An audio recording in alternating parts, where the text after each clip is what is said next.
बड़ी खबर आपको बता दें, ईरान ने कहा है कि वो किरमान में हुए आतंकी हमले का जवाब जल्दी देगा। ईरान ने इस हमले के लिए इजरायल और अमेरिका को दोषी ठहराया है। इस हमले की जिम्मेदारी ISIS ने ली है। किरमान में आत्मघाती धमाके हुए थे जिसमें मरने वालों की तादाद 91 पहुंच चुकी है। ईरान ने कहा कि वो इस हमले के लिए जिम्मेदार ताकतों को छोड़ेगा नहीं। तो आपको बता दें कि किस तरीके से किरमान की ओर से ये पूरा बयान सामने आया। अब ईरान ने अब तक जो भी धमकी दी उसे इजरायल और अमेरिका बहुत ज्यादा परेशान है। यमन का मिलिशिया हुती अब ईरान की इसी इरादे को पूरा करना चाहता है। हुती विद्रोहियों ने अमेरिका से कह दिया है कि अगला हमला बहुत खतरनाक होगा। वहीं अमेरिका कैसे बचेगा, इसके लिए वो भारत के कमांडो ऑपरेशन से बहुत कुछ सीख सकता है।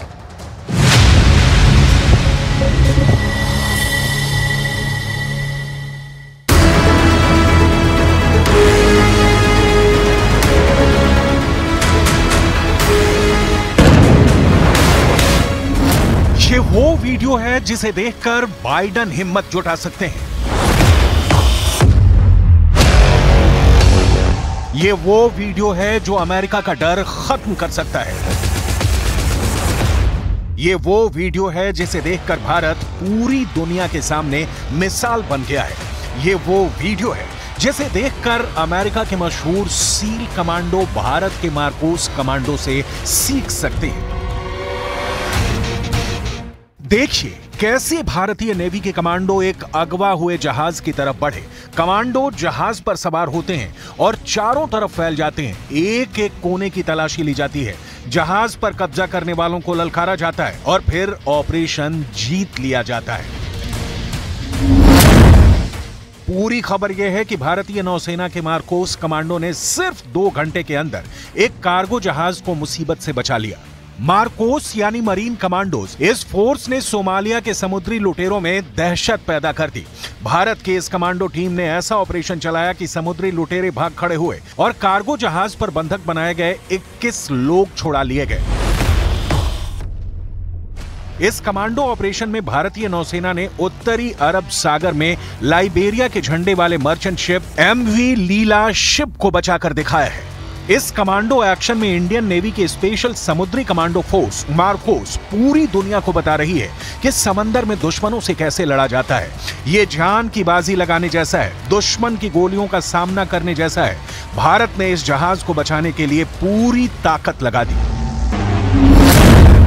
लाइबेरिया के झंडे वाले मर्चेंट शिप MV लीला शिप को बचाने के लिए सिर्फ मार्कोस कमांडो ही तैनात नहीं किए गए। इसमें P-8I टोही विमान भी शामिल रहा। इसमें अमेरिका से ही खरीदा गया MQ-9B प्रीडेटर ड्रोन भी शामिल हुआ। ऑपरेशन से पहले, ऑपरेशन के दौरान जहाज पर बराबर नजर रखी गई और फिर जब भारत के मार्कोस ने MV लीला जहाज पर चढ़ाई की तो जीत भारत की हुई। इस जहाज के आसपास कई मतलब 5-6 धाउस और फिशिंग बोट्स वगैरह थे, तो उनका भी डिटेल्स वगैरह रिकॉर्ड किया गया। तो इससे उनका कॉन्फिडेंस था कि पायरेट अटैक हुआ है और कोई जानकारी नहीं था कि पायरेट्स ऑन बोर्ड है नहीं है, इसके बारे में ज़्यादा इंफॉर्मेशन नहीं था क्योंकि क्रू सिटाडेल के अंदर थे और उनको भी ज़्यादा इंफॉर्मेशन नहीं था। तो इतने में हमने डिसाइड किया कि जैसे सेकंड P-8I जाके इसको जो फर्स्ट P-8I है उसको ऑन द स्पॉट रिलीव करेगा और उसके बाद एक सी गार्डियन भी जाएगा ताकि वो सिचुएशन को मॉनिटर करे और वीडियो वगैरह में रिले कर सके।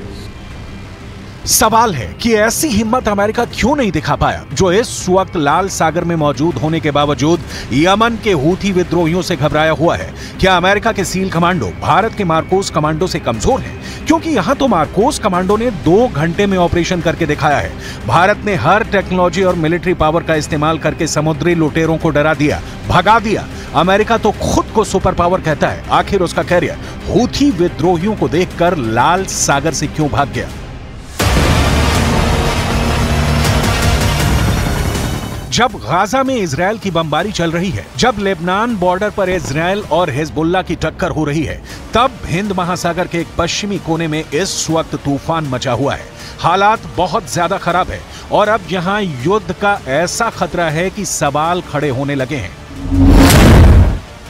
कि क्या अमेरिका यमन के हूथी विद्रोहियों से डर गया है। यह सवाल इसलिए क्योंकि उसके फैसले तो यही साबित करते हैं। इस वक्त अमेरिका को एशिया के 3 इलाकों में चैलेंज मिल रहा है।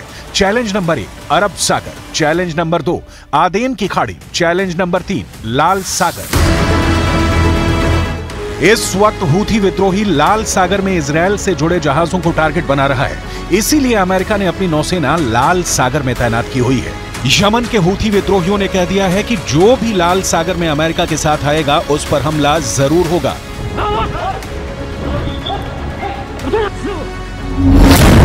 हूथी विद्रोहियों के टारगेट 2 हैं, पहला है इजरायल और दूसरा है अमेरिका।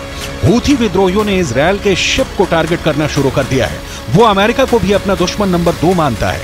अमलियत इस्तिहदाफ लिसफीनत CGM तेज